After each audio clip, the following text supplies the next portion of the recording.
when I delivered condoms to a hotel. The one who opened the door was my ex. I pretended not to know her and left in a rush. Then I rode my e-bike home like a mess. But at an intersection, a Range Rover knocked me to the ground. Right after that, a woman in red high heels came over to me. She crouched down. "Are you okay? I didn't mean to hit you." As she said that, she opened her Gucci bag and took out a stack of cash. It looked like about 2,000 or 3,000. "Take this money for now. Go to a nearby hospital and get checked. I have something really urgent to handle." After saying that, she shoved the money into my hand and got up to leave. But she quickly crouched down again, took a pen from her bag, and casually wrote a phone number on a sticky note. Then she handed me her ID, along with the note. "If anything comes up, call me anytime. My name is Licia." When I looked down at her ID, she had already turned and left. The whole thing took less than a minute. We barely even talked to each other. The white Range Rover drove off. I struggled to get up from the ground. After that, I pushed my e-bike home alone. I was holding the woman driver's ID. It was already midnight. After hesitating for a moment, I still picked up my phone and called her. No one answered the first time. A minute later, I called a second time. This time, she rejected it. I felt a little unwilling and called a third time. This time, it finally went through. Her impatient voice came from the other end. "Who is this? Say what you need, quick," I said politely. "You just hit me with your car." "I'm sorry." Her attitude changed instantly. She apologized over and over.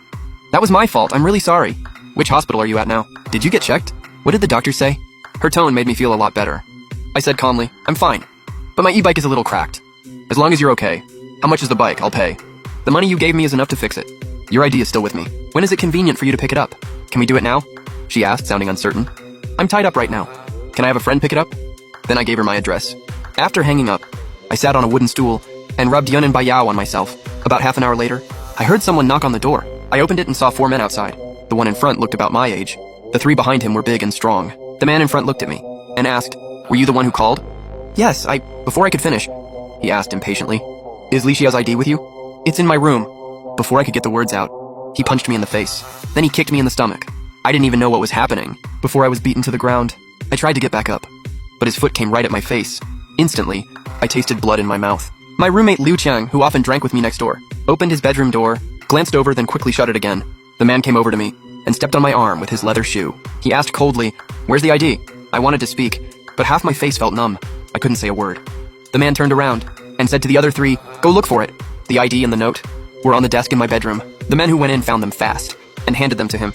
He glanced at the ID, then happily put it in his pocket. The foot on my arm pressed down even harder. Then he said coldly, "You blind idiot. You picked the wrong person to scam. I'm warning you right now. If you dare bother that woman again, I'll kill you." After that, he kicked me hard again and turned to leave.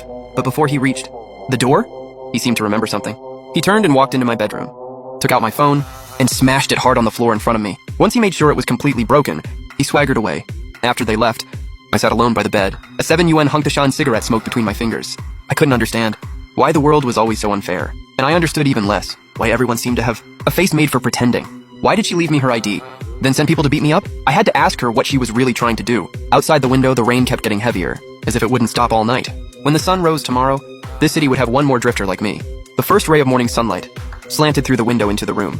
I had already packed everything into my suitcase. Today I was moving out of this rental because of that group from last night.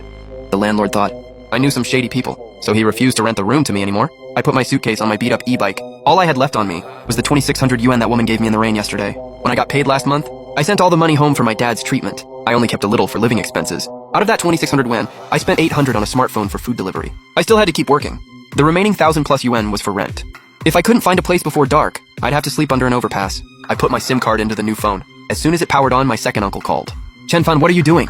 My second uncle, Chen Shaoji, is something else. My grandpa picked him up off the roadside. He's 6 years older than me. Over the years, he's done plenty of shady things. If I had to sum him up in 4 words, it would be notorious everywhere. I squatted on the curb and asked, "I'm not doing anything. Why are you calling me?" "I came to Kunming to buy medicine for your dad. I heard there's an old doctor here who's really good with kidney disease. After I got his contact information, I came right over. I'll crash at your place tonight, then take the train back tomorrow morning." Hearing what my second uncle said, I immediately got nervous. If he found out, I didn't even have a place to stay. What would he think? If he went back and told my parents, they'd start worrying again. On top of that, my face was bruised. With his personality, he'd definitely ask until he got the truth. Then I'd be in real trouble. I stammered, "Second uncle, don't come looking for me. Once you buy the medicine, head back early. I'm crazy busy with work." But he insisted, "I also brought you a basket of farm eggs. No matter what, I have to give them to you. That's it. I'll call you when I get there." After saying that, he hung up. Finding a random room, paying rent, and moving in right away wasn't realistic. But my second uncle would arrive in 2 hours. That was a huge problem. After a brief hesitation, I decided to find a cheap motel near the train station first. I'd settle my second uncle there, so he'd give up on going back to my place, as long as he was taken care of. I didn't care where I stayed. I could make do anywhere. 2 hours later,